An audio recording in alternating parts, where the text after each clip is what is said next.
Hello and welcome to Theater Arts. You're here because you have chosen to become an actor, or because you're forced against your will to take this class, but don't worry, it's going to be fun. So let's get started. First, there are 4 things that we're going to cover this semester to make us become the best actors and actresses this school has ever seen.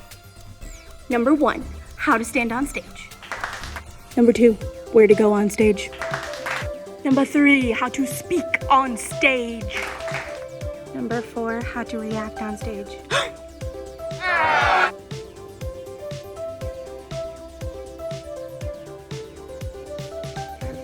Number 1, how to stand.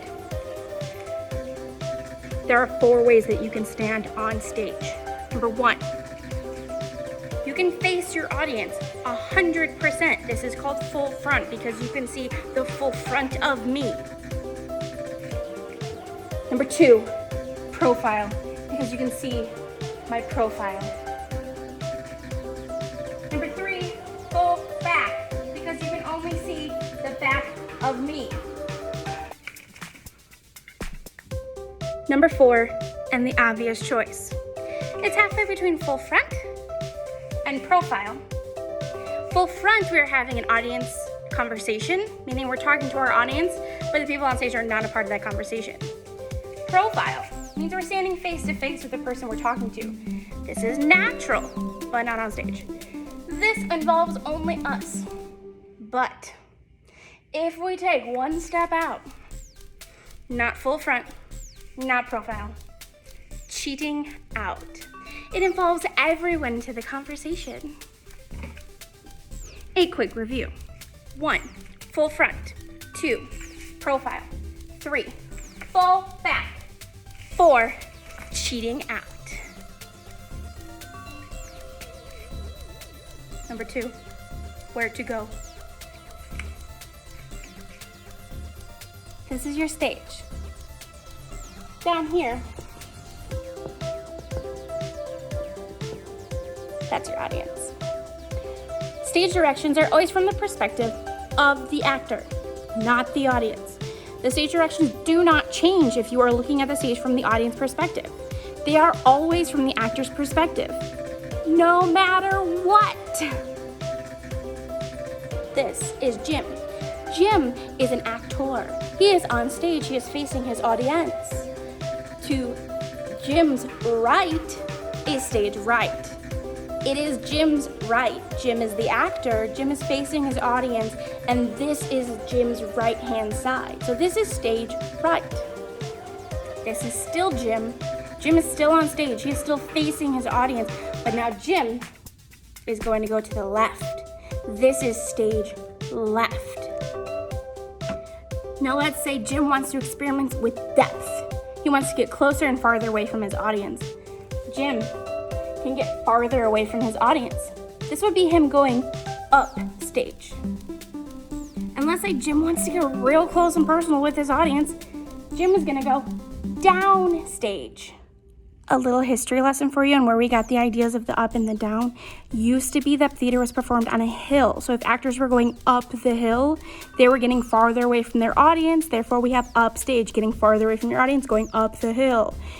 Downstage, they were going down the hill, they were getting closer to their audience, so therefore they were going down stage. You might want to get a little bit more specific, but using these 4 directions, we can create a whole grid of stage. For example, I might say stage right, but I want them to go up stage right. Oh, look at that. Or I want them to go down stage right. I can do this with left. I can do it with up left.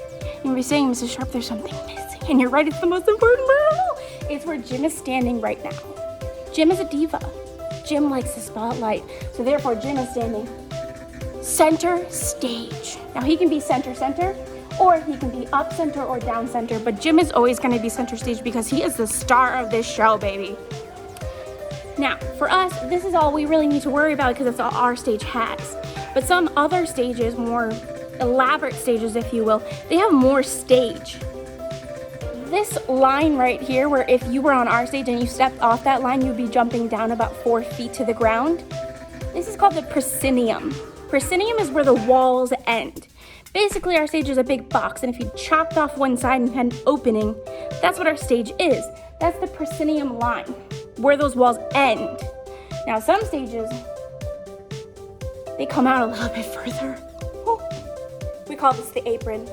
The apron is the part of the stage that goes past the proscenium, past the walls, past the box, into the unknown. It's known, it's the audience, but that's the apron right there. Do you want to know our secret? Underneath the stage, we call it the pit. The pit is where the orchestra, where the band and the musicians will typically sit.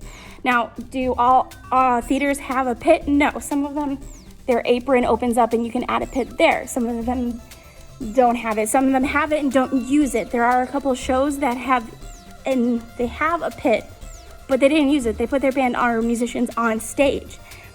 Best examples I can think of are the musicals Once and Waitress. The band is sitting on stage. They're not in the pit. Typically, there's like a little bit of hole right there. Your conductor can look out of that hole. He can see the actors can see him. They can communicate about tempos and timing and when to come in and how to sing and how fast and all that jazz. Now, technology has been our best friend in the theater. Nowadays, there are cameras. So all your musicians might not even be sitting in the same room. They have cameras with the conductor, and they just watch the little video feed, and they know how fast or slow or when to speed up or when to slow down or when to be quiet. It's crazy. All right. Last thing I'm going to talk to you guys about it is the unseen besides the pit, because you don't usually see that unless you're sitting really high, and you can look down and see the pit's like, hi. This area of the stage, not typically seen by your audience. In fact, it should never be seen by your audience because that ruins the magic. This is called backstage. It's literally behind the stage. Some backstages are giant. Some backstages are super small, like flowers. This is where you would either store sets, props, costumes. This is a pass between for actors to go from one side of the stage to the other. People can hang out, they can stretch, they can get warmed up if you have a big enough backstage, unlike us. On the sides of the stage, here and here, those are called the wings. The wings are, again, a place where you can store props, costumes, set pieces. It's where your crew will usually stand ready to go to change set designs. Quick changes happen in the wings like that. Your stage manager, the person in charge of running the show, will usually sit around here. And they will call the show and they will say, all right, everybody, get ready, here we go. All right, so backstage, wings. Kind of like a bird on the side. How do you know if you're being seen when you're in the wings? Kind of a brain. So if we have wings and people are hanging out and standing back there, we want to make sure they're not seen. This is created by a couple things, two really. They're kind of the same thing. One, we have a curtain that goes along the proscenium line. That is like the curtain that they would open for like the start of the show, and they close at the end of the show. That's usually the only time that curtain opens or closes.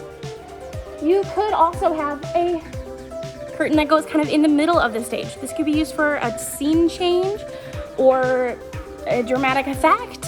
That's called the mid, because it's halfway through, so it's the mid. We also have these little baby curtains. They're called legs.